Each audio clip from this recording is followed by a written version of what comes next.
If you have some kind of understanding of color and design and light, directing is really three things.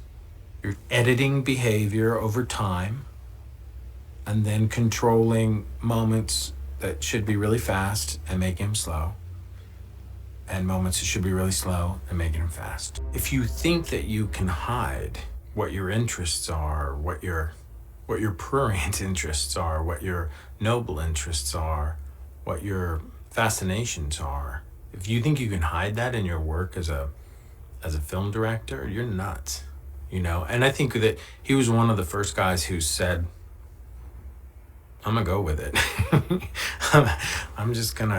I gotta be me. He's playing with all those things that make cinema fun and magic, the tricks of it. He talks about things, contextualizing what the work of a director truly is at its most fundamental and most simple. He obviously had contentious relationship in some cases with actors. You know, he definitely solicited movie stars.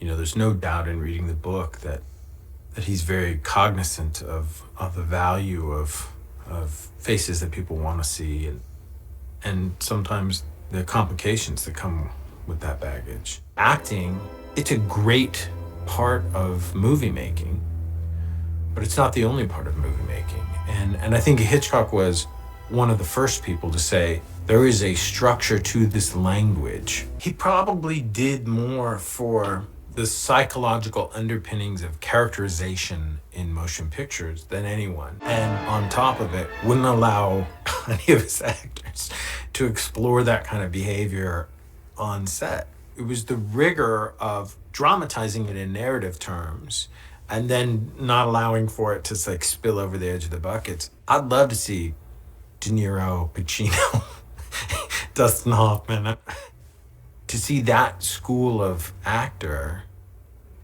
you know, try to flourish under the iron umbrella of this is what this next 3.5 seconds is about. It's tricky, you know, that people will learn the wrong lessons from failures, just as they sometimes learn the wrong lessons from success. And the thing that I find so depressing about Hollywood is how often people really feel the first 3 months of anyone's response to your film, that's it. Carve that into marble, that was the response. It's not true. It wasn't true for Vertigo. Now we're so pummeled by stories and visual hyperbole that it's a very different world.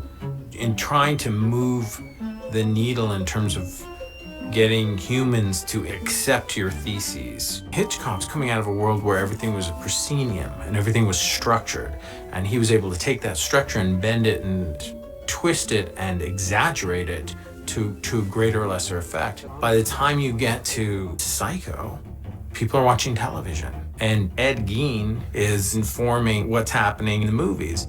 We're starting to borrow from the real world. You can argue the value of Janet Leigh's performance. You can say, well, that's a little flat, that's a little this, that's a little kabuki. Maybe all of those things are leading you to believe, as an audience member, there's a bigger cumulative effect.